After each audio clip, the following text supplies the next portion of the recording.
I want you to just close your eyes for a second. Imagine you're walking down a street in the Roman Empire. It's the year 165 AD.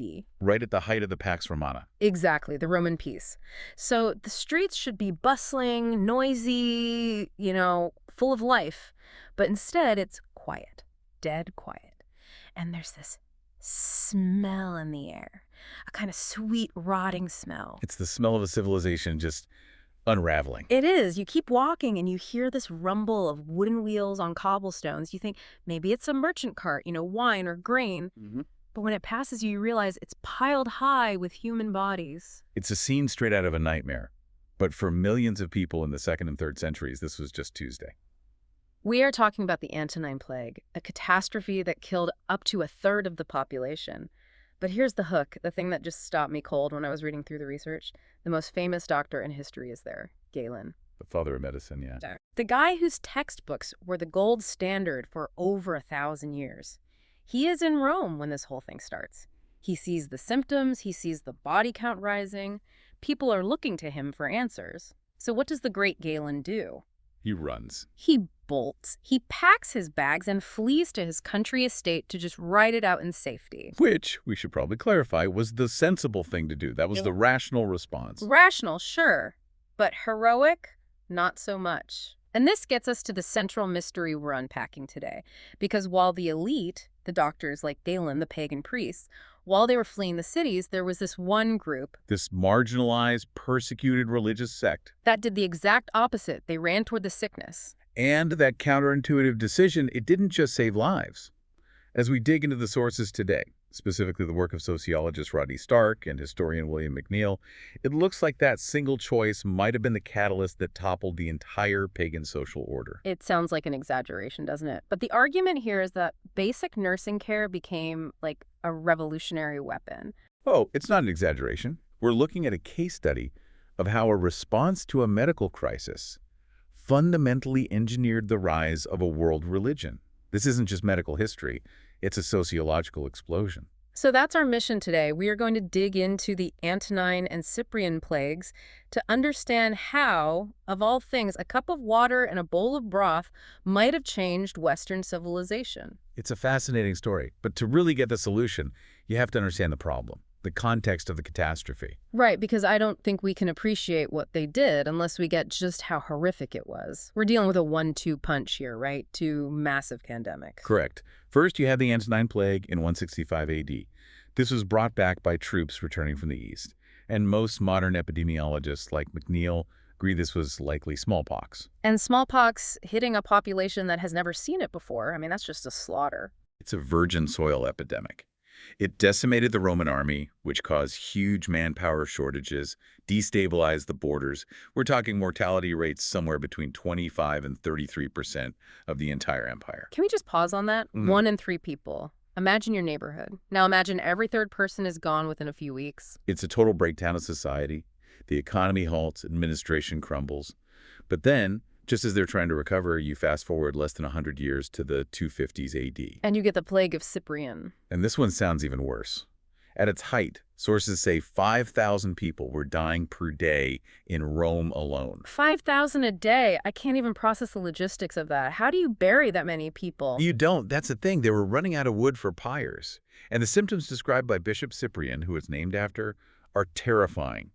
Continuous vomiting, eyes on fire with blood, hearing loss, even gangrene where limbs would just rot off while the person was still alive. That sounds like a horror movie. Some researchers think it might have been measles, but others suggest something more like an Ebola-like hemorrhagic fever because of the bleeding. And you have to remember, they had no modern medicine, no IV fluids, no Tylenol. They didn't even really know what a virus was. So the terror must have been absolute. And that terror is the key. It drove the social response. This is where the primary sources, like the letters from Dionysius, the Bishop of Alexandria, get really revealing. Yeah, it is not a pretty picture. No.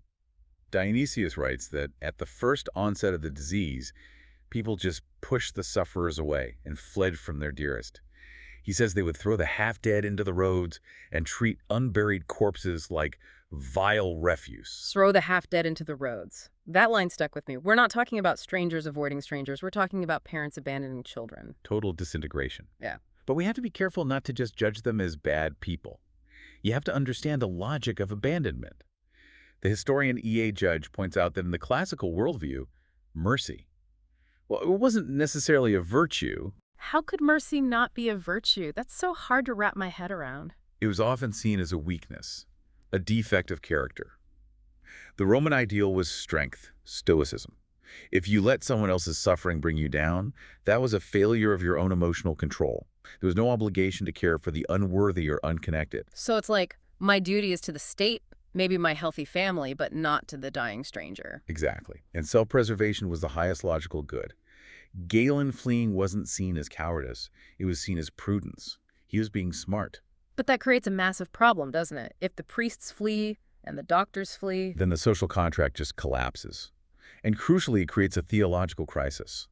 The pagan gods offered no explanation, no model for how to act. When the priests ran away, the credibility of those gods just evaporated. which brings us to the anomaly, the Christians. The Christian anomaly, because their reaction was just completely countercultural. So, Dionysius, the same guy who told us about the pagans, also describes what the Christians were doing.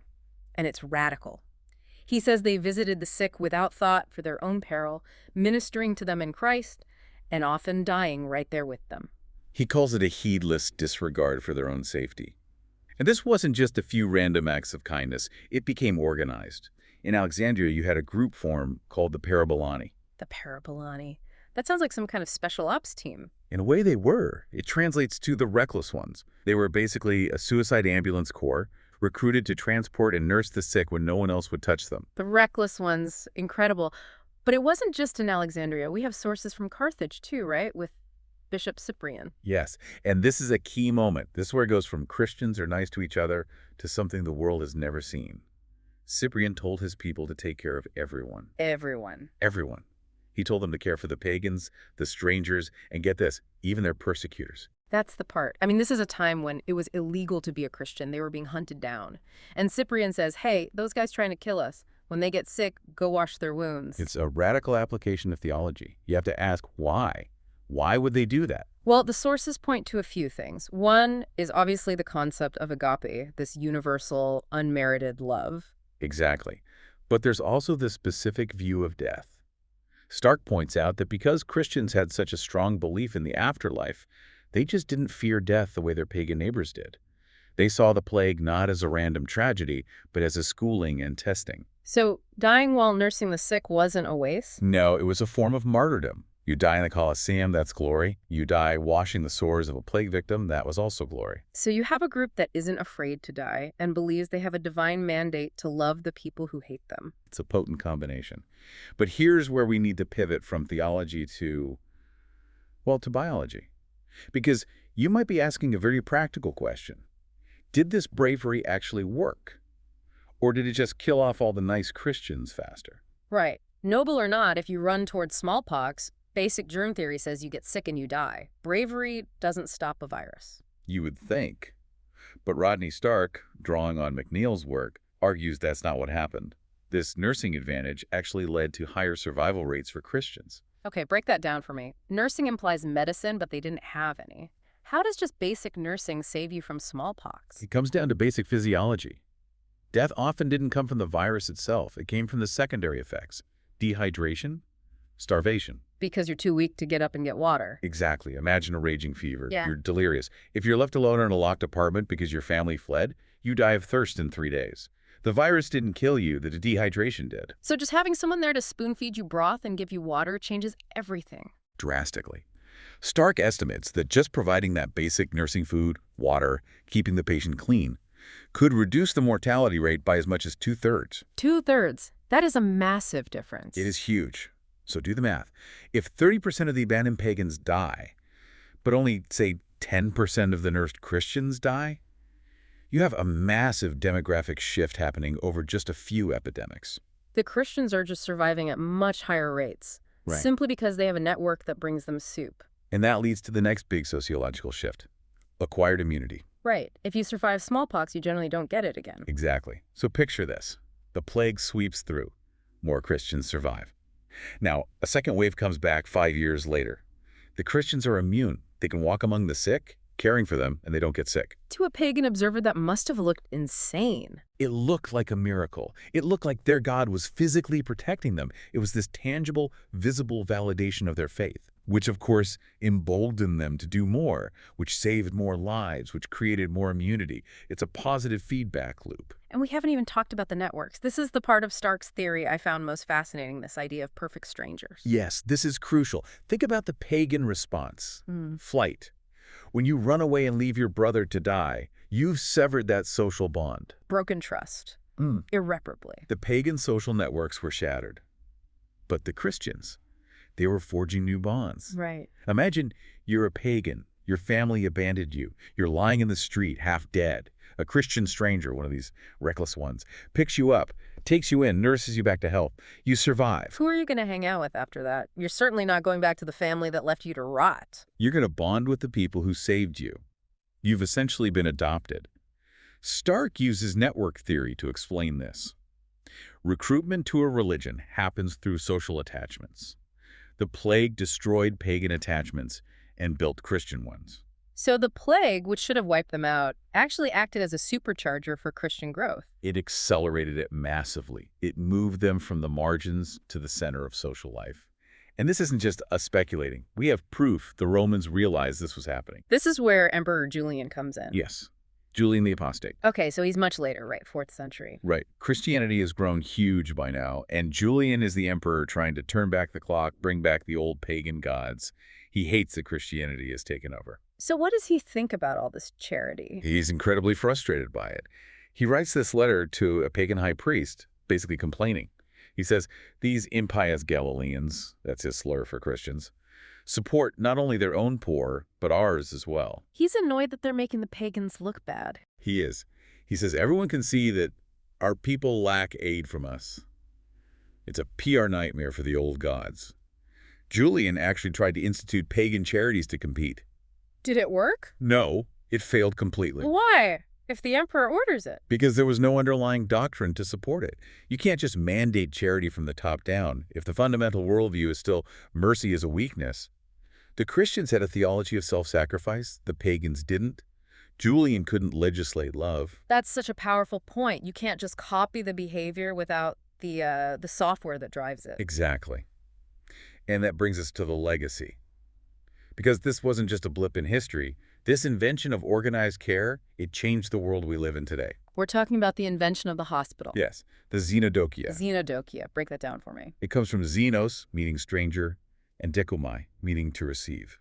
They were originally guest houses for strangers and pilgrims, but during these crises, they evolved into places of care for the sick. So the very concept of an institution dedicated to caring for the vulnerable, regardless of their status, was born out of this. It's the institutionalization of that radical idea that the sick person has dignity and deserves care. Before this, healthcare was for the rich who could afford a private doctor like Galen.